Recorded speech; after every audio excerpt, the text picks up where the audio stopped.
It is 11:53. You're listening to News Radio 620 WTMJ. Joining me live in studio is our own Jeff Wagner. Jeff, we can compare notes from last night. You stay up and watch it? Well, what I did was I was out to dinner. I did not watch the first 30 minutes originally. So I got home, I watched like the last hour, and then I went back and I watched a replay of the first 30 minutes.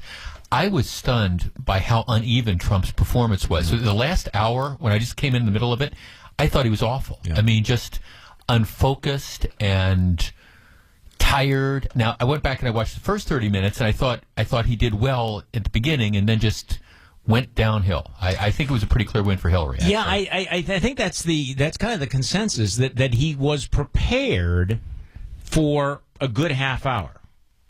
You know, and you and I do this. You do a 3-hour show. I do a 3.5-hour show. And you know those days when you have 1 hour of really good material, and you go in, and then you realize, well, yeah, I got those other. He had that one shot on trade, and everything else. It was like I couldn't quite figure out what his strategy was, but it was remarkable the way she would bait him, and he would rise to it consistently, which probably isn't a surprise. And I mean, I was waiting for the aggressive Trump. I was waiting for, and again, especially the hour I watched, which was the last hour of the debate live. I was waiting for the aggressive Trump, the one that was going to be going after her, and I just didn't see it. She looked to me cool, calm.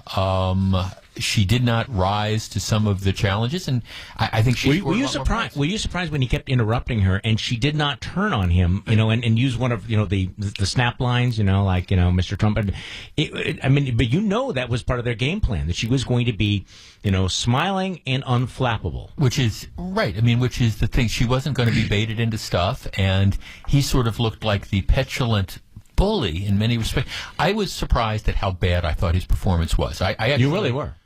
Yeah, no, I mean, I thought he was going to do better. I mean, I thought you were going to hear all these great one-liners and these zingers and stuff like that, and you just didn't see it. And this was his best chance. I mean, I understand that there's two more debates, but the reality is this is the one that has the most people watching. And if he was going to move the needle, I think he needed to do something in this debate. Well, you know what I thought yesterday? I was thinking throughout the day that yesterday, and mark it on the calendar, was the day that he could have won the presidency.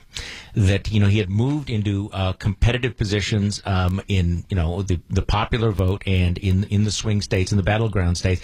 And if he had turned in a strong performance last night, or she had turned in a bad one, right? I think the narrative would have turned ugly for her, and with this many days to go in the campaign, I'm not sure she could have recovered from it. I mean, the directional error.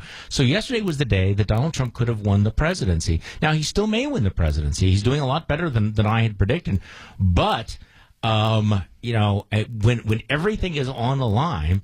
The fact is that the guy that showed up was the Donald Trump that we've seen in the past, who was winging it, who did not feel the need to prepare at a presidential debate level.